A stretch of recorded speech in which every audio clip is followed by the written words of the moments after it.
हम तो मिस्टेक एक तो वर्डे मिस्टेक कर दी हम। इस पे तो पुलिस नहीं कार्रवाई करती है, तो क्या कहिए? 58,000 आवासों पे अवैध कब्जा है। 58,000 समझ रहे हैं, वहाँ 58,000, ये तो 5 मामूली, यानी 60,000 आवास। अगर यह सत्र चलती इस बार फरवरी में तो आप इस मुद्दे को, इस मामले को हम उठाएंगे।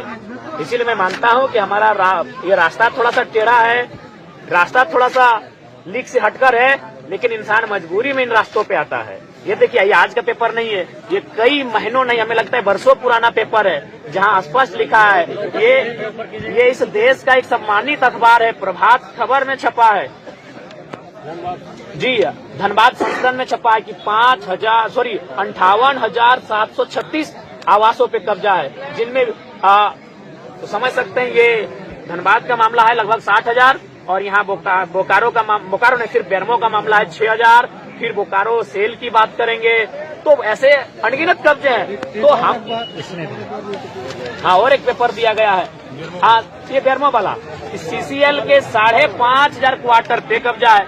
सीसीएल, ये तो सीसीएल के 5,500 क्वार्टरों पे कब्जा है।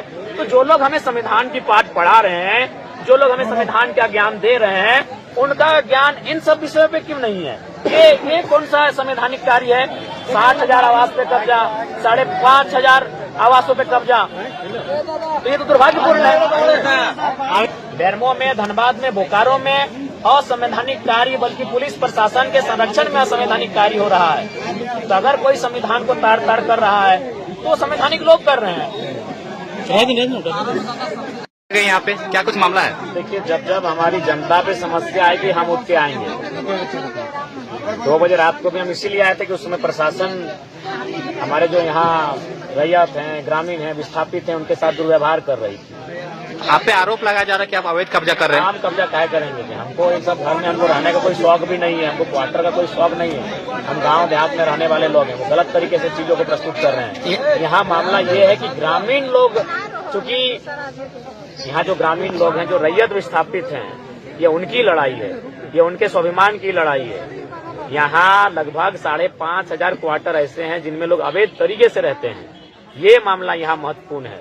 तो इसी को लेकर ग्रामीण लगातार आवाज उठा रहे हैं, लेकिन कोई इनकी आवाज को सुन नहीं रहा था। तो ग्रामीणों को हमने ही कहा कि अगर सही रास्ते से सीधी अंगुली से घी नहीं निकल रहा है तो अंगुली को टेढ़ा कीजिए, आप भी क्वार्टर में घुस जाइए। अपने प्रशासन आएगी, मीडिया मैनेजमेंट आएगी, और जरूरत पड़े तो हम भी आएंगे। हमको इन सब क्वार्टरों की कोई आवश्यकता नहीं है। तो दरअसल मामला ये है, 2 बजे रात को यहाँ क्वार्टर कब्जा करने छूट जाता है, दिन में आया। तो 2 बजे रात को हम आए थे कि पुलिस प्रशासन यहाँ मनमानी कर रही थी, जो यहाँ लड़के थे, रैयत थे, जो विस्थापित लोग हैं, उनके साथ बदसलूकी की जा रही थी। उसी घटना को सुनकर हम रात 2 बजे आए थे, और फिर हम अपना क्षेत्र में चले गए। हम नवाडी में जनता दरबार लगाए, हम डुमरी में जनता दरबार लगाए। हमें फिर सूचना मिली कि फिर एसडीओ महोदय भी आके यहाँ मनमानी करने लगे हैं, तो फिर हम उठ के चले आए। यहाँ हम रात को भी आए थे अपनी जनता के लिए, और अभी भी आ रहे अपनी जनता के लिए। ऐसे क्वार्टर की हमें कोई आवश्यकता नहीं है। मतलब जो अभी जो क्वार्टर का मामला आ रहा है, इसमें कहीं ना कहीं आप तो लोगों के द्वारा बोला जा रहा है कि विधायक की आवाज के लिए हम लोग को चाहिए। नहीं, ऐसा कोई आवाज नहीं है। लोगों ने, चूंकि देखिए, आप जान रहे हैं कि जब प्रशासन और जब पुलिस सामने आता है तो आम लोगों को पहचानती नहीं है। आम लोगों को लाठियों के साथ उनका मैंने स्वागत करती है। इसीलिए हमने कहा था कि अगर आपको जरूरत पड़े तो हमारे नाम का इस्तेमाल कीजिए, कोई दिक्कत नहीं है। मतलब ये माना जाए कि आप मामले को जनता तक पहुंचाने के लिए बस आपका नाम कितना को हम बिल्कुल नेशनल मीडिया तक पहुंचाने के लिए किए। तो नेशनल मीडिया तक ये मामला गया है, ये मामला पूरे राज्य में, पूरे जिले तक गया है। इस मामले को हाईलाइट करना मेरा मकसद था। चलिए, यहाँ तक ठीक है। ये जो आपका ये जो पहल है, इससे क्या लगता है कि सीसीएल जो अवैध क्वार्टर का जो आप मांग कर रहे हैं, क्या वो खाली करवा? देखिए, हम स्पष्ट कहना चाहेंगे, या तो सीसीएल अवैध क्वार्टर को खाली करे, या तो हम तमाम रैयतों को कहेंगे कि अगर सीसीएल गैर कानूनी है तो क्यों आप क्यों मतलब राजा हरिश्चंद्र बन के बैठे हैं? जितना सक्षम है, जो क्वार्टर दिख रहा है, कब्जा कर लीजिए। हम सेल को भी कहेंगे, सेल में जो बोकारो के लोग हैं, जब वहाँ खटाल बसा है और कोई कुछ नहीं कर पा रहा है, तो सेल के जो विस्थापित 19 गांव के लोग हैं, 84 मौजाके के लोग हैं, पूरा गांव 10,000 5,000 लोग जाएं और जो जमीन खाली है वहाँ कब्जा करें। तो ये संवैधानिक नहीं, संवैधानिक हम बिल्कुल संवैधानिक, लेकिन जब आप सीसीएल संवैधानिक बात नहीं कर रही है, डीसी संवैधानिक का हवाला नहीं कर पा रहे हैं, डीएसपी, तमाम पदाधिकारी, तो ये संविधान का डर और संविधान का दायरा केवल आम व्यक्ति तक क्यों? नहीं, विधायक जो है संविधान को लेकर के लगातार आवाज उठा रहे हैं। नहीं, संवैधानिक हम तभी है जब अगला संवैधानिक है। हम बिल्कुल हम संवैधानिक है, अगला संवैधानिक है, हम भी संवैधानिक है। अगर अगला संवैधानिक नहीं हो पाएगा तो हमें लगता है कभी कभी हमें भी घी को निकालने के लिए उंगली को टेढ़ी करने की आवश्यकता है। हम तो बोल रहे हैं 5500 क्वार्टर अवैध कब्जा है, मामूली बात है।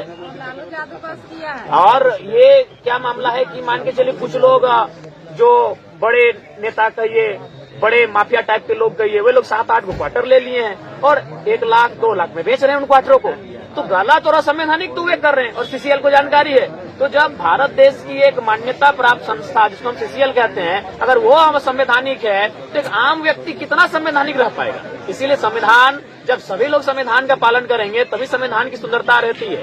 इसीलिए वे तो सक्षम पदाधिकारी, उनको सबसे पहले संविधान का अनुपालन करना चाहिए और कल ही सीसीएल कर्मियों के अलावा जो लोग भी हैं उन्हें खाली करवाना चाहिए। हाँ, हम एक, क्योंकि यही मेरा तर्क रहेगा, तो इसीलिए हमने ये आज थोड़ा नया थोड़ी हमको लगता है। इससे पहले भी कुछ दिन पहले चंद्रपुरा में, आज कभी बीटीपीएस में, तो कभी आपका मकोली में इस प्रकार की घटनाएं घटती है कि जब गांव का आदमी क्वार्टर में जाता है तो उनको दुत्कार किया जाता है, और जब कोई माफिया प्रवृत्ति का संरक्षण लेके आता है तो उसको 1 नहीं 7-8 क्वार्टर दे दिया जाता है।